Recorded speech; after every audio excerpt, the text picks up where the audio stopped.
Hi friends, इस study में आपका स्वागत है। हम कर रहे हैं एनसीईआरटी न्यूज़ जो भारतीय इतिहास है और क्लास 6 से 12 तक के बेस पे है। ये book UPSC, state PCS, super TET, Bihar शिक्षक, एसआई, एसएससी सभी एग्जामों के लिए अत्यंत ही महत्वपूर्ण है। हम कर रहे हैं मॉडर्न हिस्ट्री में आज हम करेंगे सामाजिक धार्मिक सुधार आंदोलन। और आपसे रिक्वेस्ट है कि ये वीडियो आपको अच्छा लगे तो लाइक, सब्सक्राइब और शेयर ज़रूर करें ताकि ज़रूरतमंद तक ये वीडियो पहुंच सके।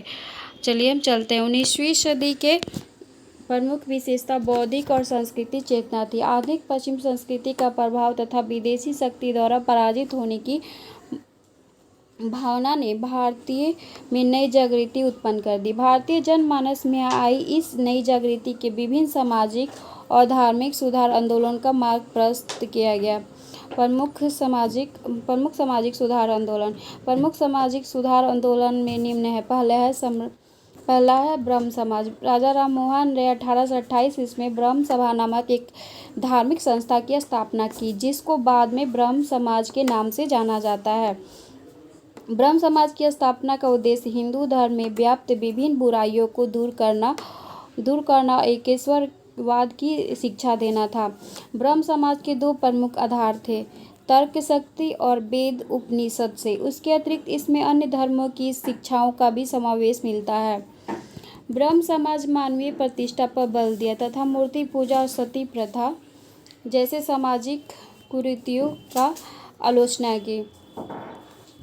राजा राम मोहन राय 1818 ईस्वी में सती विरुद्ध जनमत जुटाने का कार्य किया। पौराणिक ग्रंथों में प्रमाण देकर यह सिद्ध किया कि हिंदू धर्म सती प्रथा के विरोध में था। राजा राम मोहन राय ने समाज में व्याप्त जातिवाद, अस्पृश्यता और बहुविवाह की प्रथा का विरोध किया। राजा राम मोहन राय के प्रयासों से लॉर्ड विलियम बेंटिक ने 1829 में एक कानून बनाकर सती प्रथा का अंत किया। राजा राम मोहन राय महिलाओं के प्रबल पक्षधर थे। इन्होंने महिलाओं की परवरता की निंदा की तथा इस विचार का विरोध किया कि महिलाएं पुरुषों से बुद्धि में या भौतिक दृष्टि से निकृष्ट है।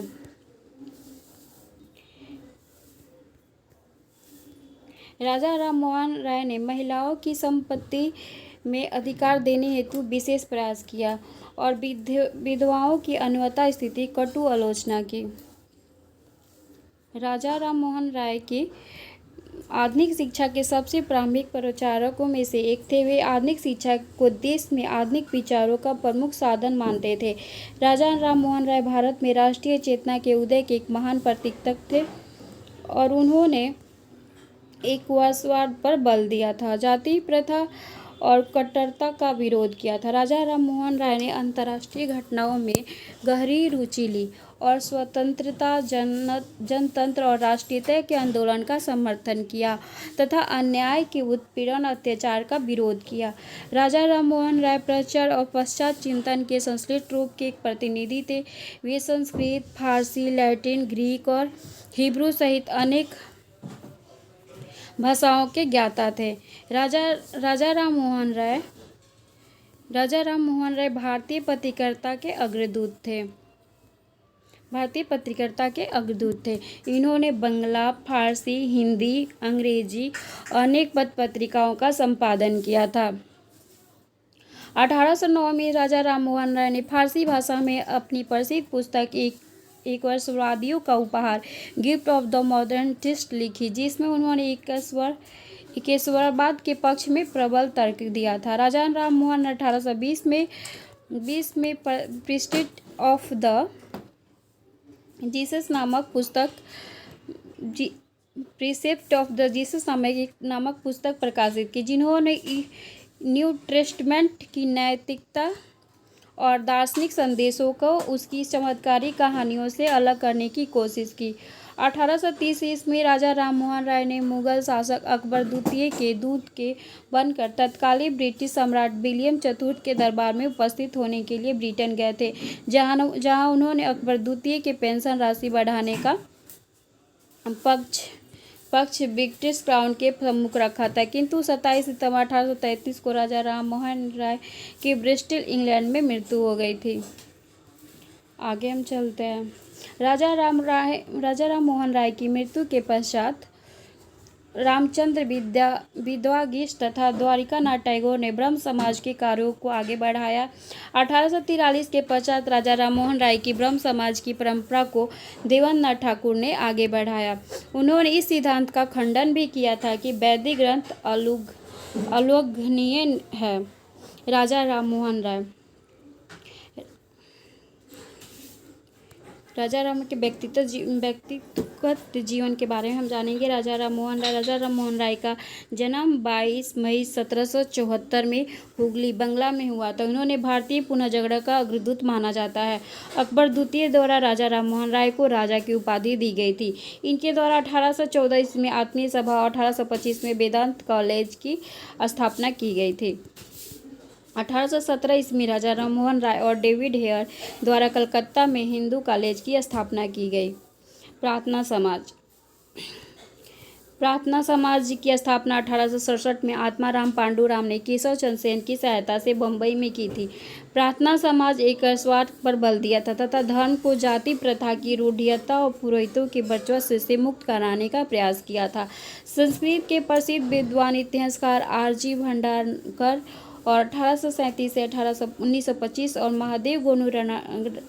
महादेव गोविंद रानडे 1842 से 1901 तक इसके प्रमुख नेता थे। प्रार्थना समाज की स्थापना का प्रमुख उद्देश्य जाति प्रथाओं का विरोध, अछूतों का उद्धार और बाल विवाह का विरोध तथा विधवा विवाह का एवं स्त्री शिक्षा को बढ़ावा देना आदि था। पंडिता रमाबाई तथा महादेव गोविंद रानडे ने प्रार्थना समाज के प्रसिद्धि दिलाने में महत्वपूर्ण भूमिका निभाई। प्रार्थना समाज के प्रमुख नेता गोपाल गणेश अंगरकर, गोपाल हरि देशमुख और मालावारी शिंदे।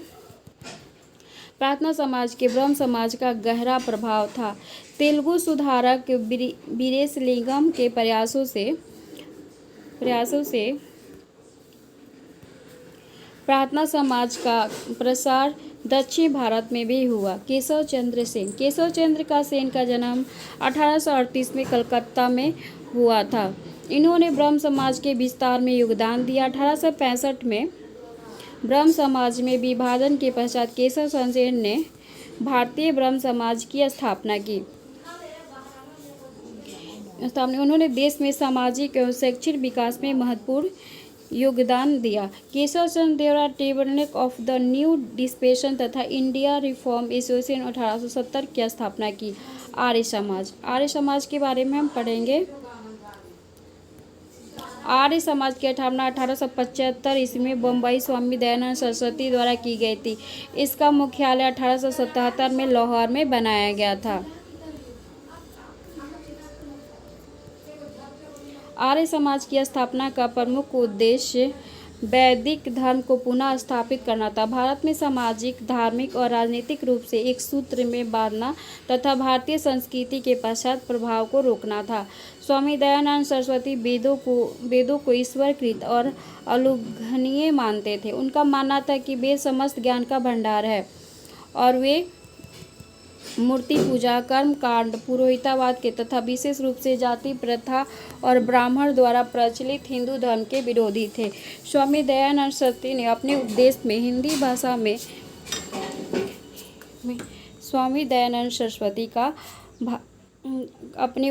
में हिंदी भाषा का उपयोग करने का कारण स्वामी जी का विचार उत्तर भारत में साधारण जनता तक पहुंच सके।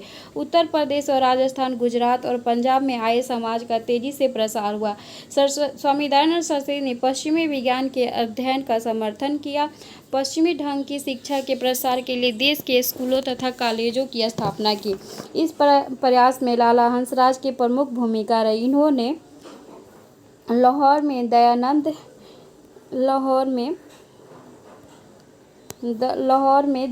एंग्लो वैदिक स्कूल की स्थापना की। दूसरी ओर परंपरागतवादी शिक्षा के प्रसार के लिए स्वामी श्रद्धानंद ने वर्ष 1902 में हरिद्वार में निकट गुरुकुल कांगड़ी की स्थापना की। आर्य समाज सुधारक के प्रमुख समर्थक थे। उन्होंने स्त्रियों की शिक्षा तथा उसकी दशा में सुधार के लिए प्रयास किया। छुआछूत एवं वंश परंपरा पर आधारित जाति प्रथा को कठोरताओं का विरोध किया। आर्य समाज एक उद्देश्य हिंदुओं को धर्म परिवर्तन से रोकना भी था। इसके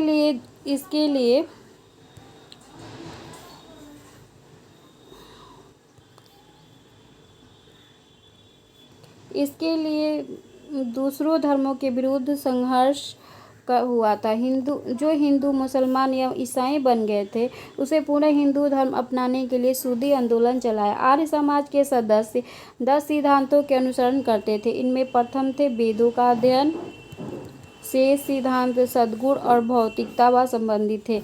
दयानंद सरस्वती के बारे में हम कल पढ़ेंगे। ये वीडियो आपको पसंद आया हो तो लाइक, सब्सक्राइब और शेयर जरूर करें।